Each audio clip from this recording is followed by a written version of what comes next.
Assalamualaikum warahmatullahi wabarakatuh. Perkenalkan, nama saya Widya Aprilia dari kelas 11A, absen 27. Di sini saya akan mempresentasikan dari topik yang saya pilih, yaitu tentang sosial media dan pengaruhnya. Selanjutnya, tujuan saya memilih topik tentang sosial media ini karena saya ingin mengetahui lebih dalam tentang sosial media, seperti mengetahui adanya dampak positif dan dampak negatif dari bermain sosial media, dan juga mengetahui tips untuk mengurangi bermain sosial media. Saya juga ingin teman-teman tahu bahwa bermain sosial media melebihi batas waktu itu sangat tidak baik bagi kita semua. Jadi, saya akan memberitahu pada teman-teman mendalami pembahasan sosial media ini. Nah, yang pertama itu ada assertion atau penegasan, yang di dalamnya berisi tentang pengertian sosial media dan pembahasan lainnya. Nah, yang kedua itu ada reason atau alasan. Bagian ini berisi tentang alasan mengapa sosial media sangat tidak baik bagi kita semua. Nah, yang ketiga itu ada evidence atau bukti. Pada bagian ini berisi tentang bukti yang kuat dan fakta dari akibat bermain sosial media. Nah, yang keempat itu ada link back atau tautan balik. Berisi tentang tips atau saran bagaimana cara mengurangi bermain sosial media dan juga kesimpulan. Nah, yang pertama, saya akan menjelaskan assertion atau penegasan. Menurut McGraw-Hill Dictionary, media sosial adalah sarana yang digunakan oleh orang-orang untuk berinteraksi satu sama lain dengan cara menciptakan, berbagi, serta bertukar informasi dan gagasan dalam sebuah jaringan dan komunitas virtual. Nah, jadi media sosial itu sarana untuk berkomunikasi. Misal, pada saat ingin mengirim pesan pada seseorang, itu bisa melalui aplikasi WA, Instagram, dan lainnya. Nah, secara umum, pengertian dari sosial media adalah sebuah media online dengan para penggunanya bisa dengan mudah berpartisipasi, berbagi, dan menciptakan isi meliputi blog, dunia virtual. Nah, satu dampak dari keberadaan media sosial yaitu masyarakat memiliki ketergantungan terhadap teknologi terkini. Nah, pada awalnya, manusia adalah sebagai makhluk sosial. Namun, dengan adanya teknologi yang modern sekarang ini, nilai-nilai budaya masyarakat sudah mulai memudar. Inilah perubahan yang terjadi dari dampak media sosial, di mana manusia yaitu menjadi makhluk antisosial. Di lingkungan masyarakat, hampir semua kalangan sudah menggunakan yang namanya media sosial.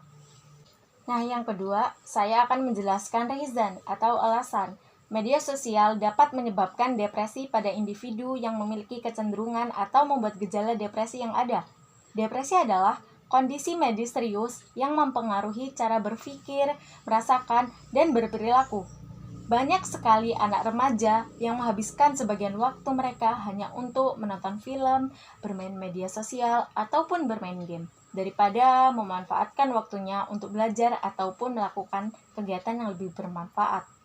Penggunaan media sosial yang terlalu sering dapat membuat si pengguna merasa kecanduan dan cenderung malas melakukan kegiatan seperti mengerjakan tugas sekolah, tugas rumah.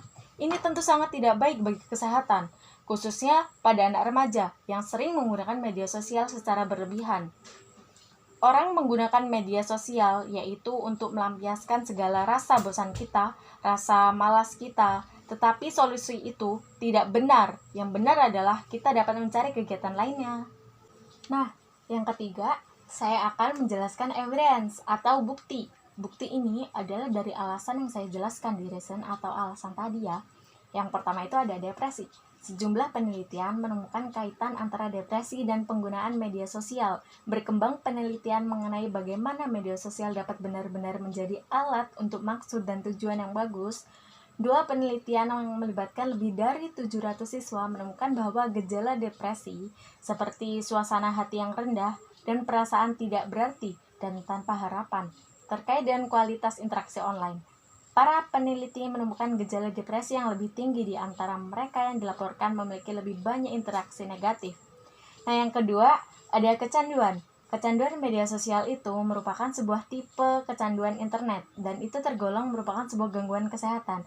Terbukti pada tahun 2011 dari Akus dan Mark Griff dari Universitas Nottingham Trend di Inggris menganalisa 43 studi sebelumnya yang mengkaji masalah tersebut dan menyimpulkan bahwa kecanduan media sosial merupakan gangguan mental yang mungkin membutuhkan perawatan profesional. Nah, yang ketiga, ada stres. Kelemahannya adalah seringkali unggahan kita menyerupai stres yang tak ada habisnya.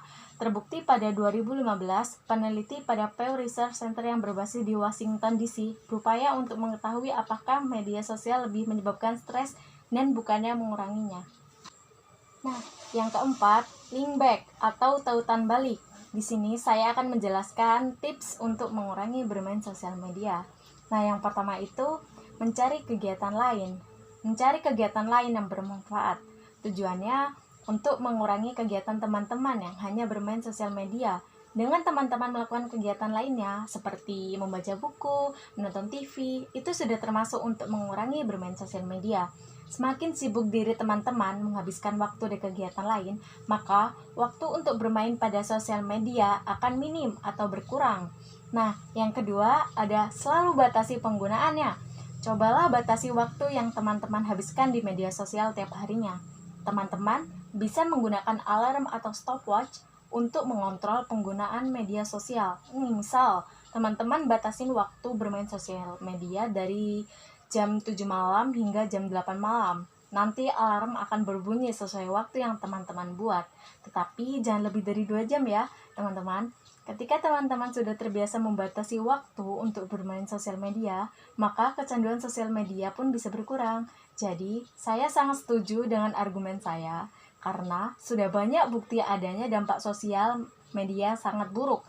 Hasil argumen membuktikan bahwa bermain sosial media secara berlebihan dapat menyebabkan pengaruh buruk terutama bagi kehidupan kita semua. Sekian penjelasan dari saya, kurang lebihnya saya mohon maaf. Wassalamualaikum warahmatullahi wabarakatuh.